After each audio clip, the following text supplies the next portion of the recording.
Discounts are fairly deep in major metropolitan areas. For example, in New York City, where regular double albums are generally priced between about $18 and $29, each of the Use Your Illusion CDs is being sold for between about $11 and $14, and at one store, a Music Factory, for just $9.99, $7 less than the list price.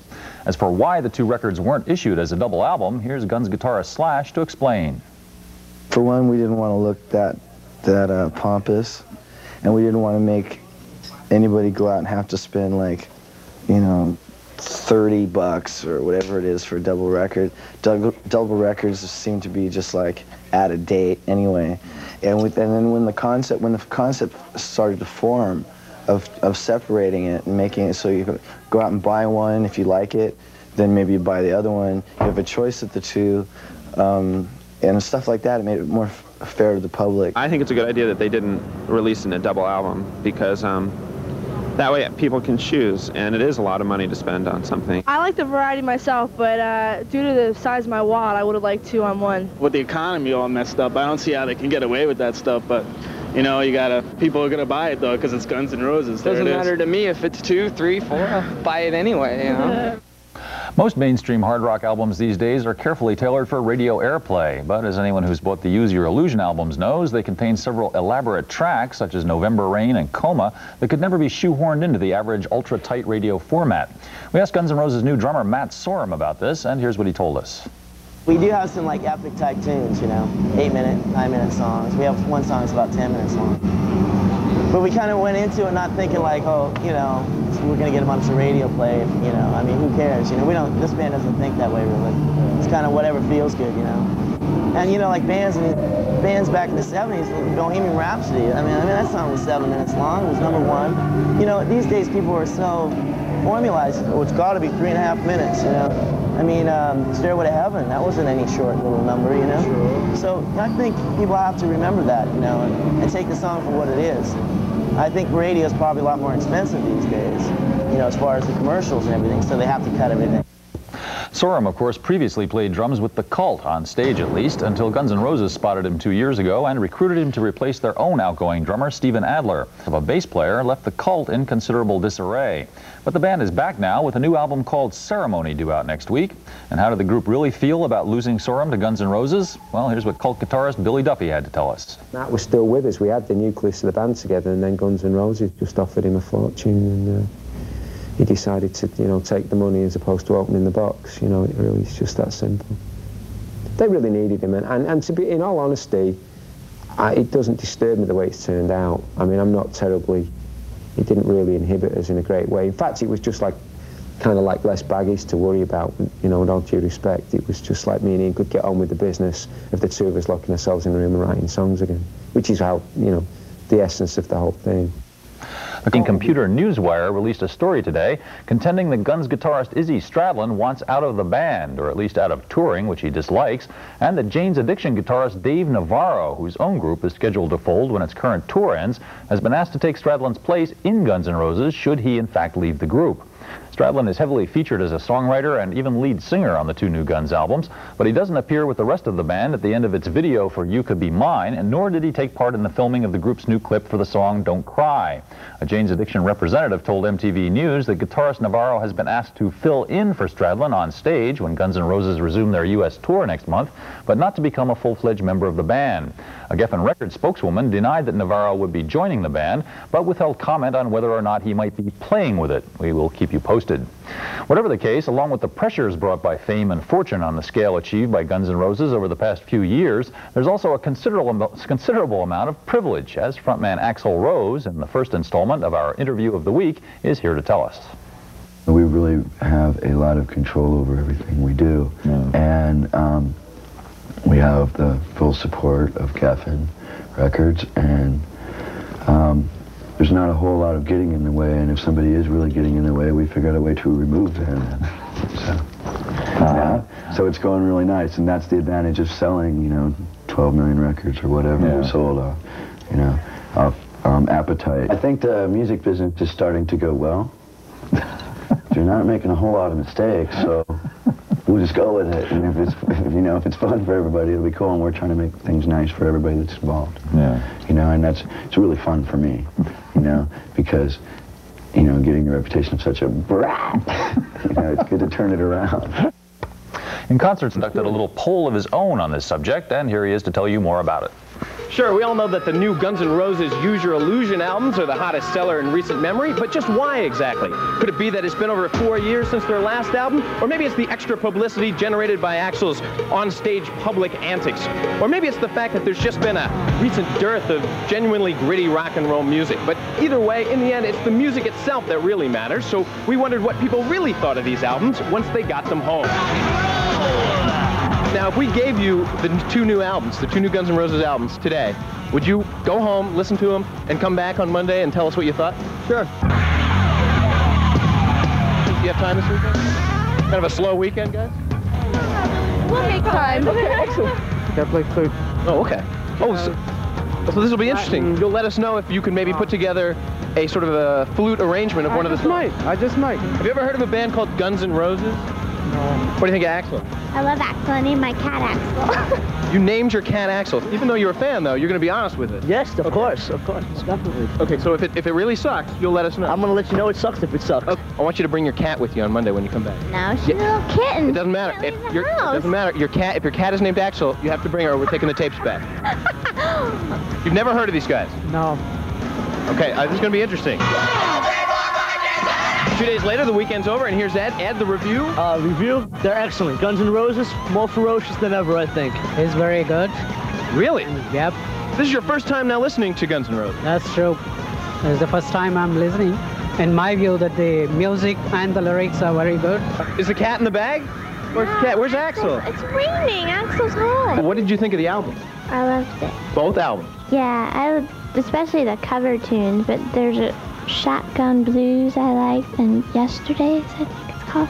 Yesterday, and you and the cat both agree that these were your favorites? Oh yeah, Axl loves it.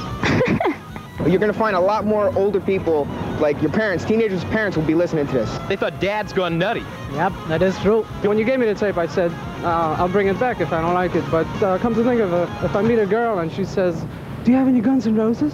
I'll say, yeah.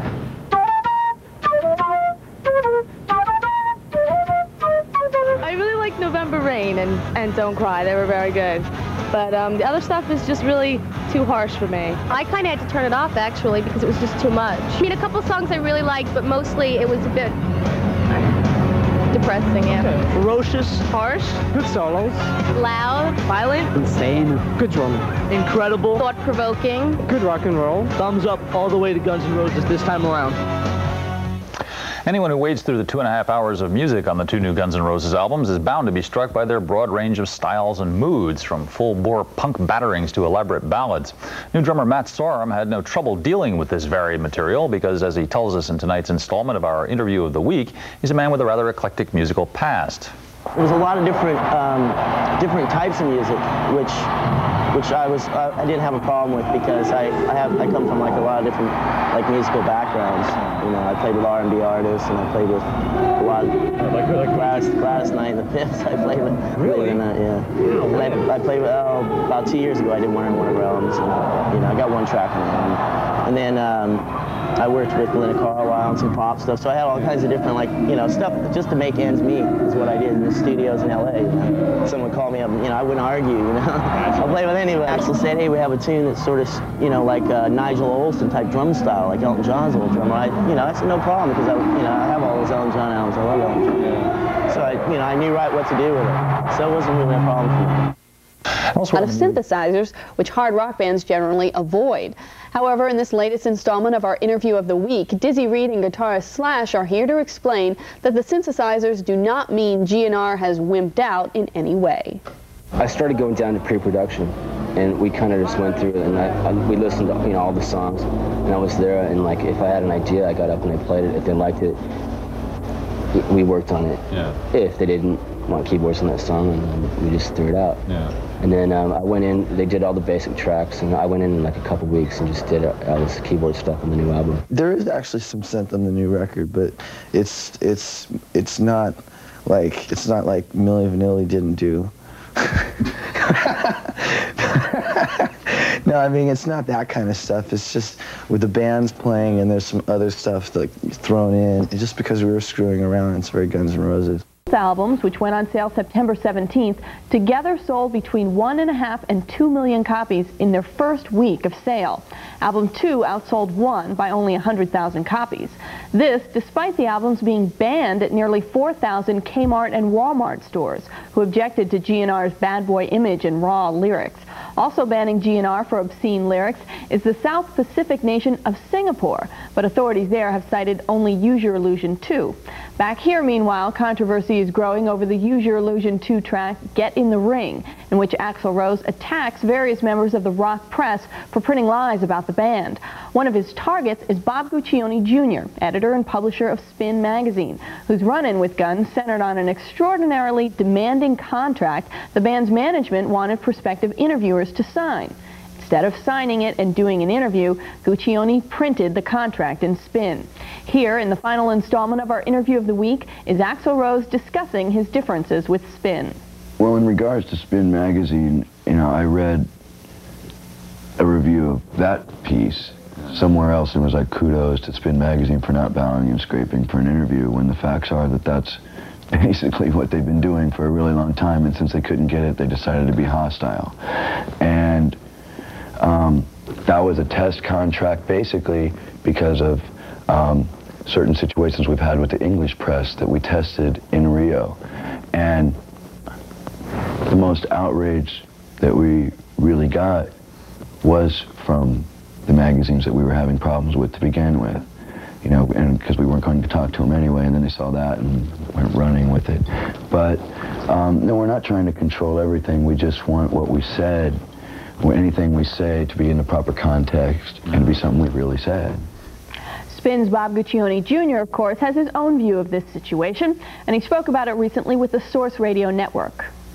They wanted and demanded approval of the interview, right down to every single word, including captions and cover lines and pictures.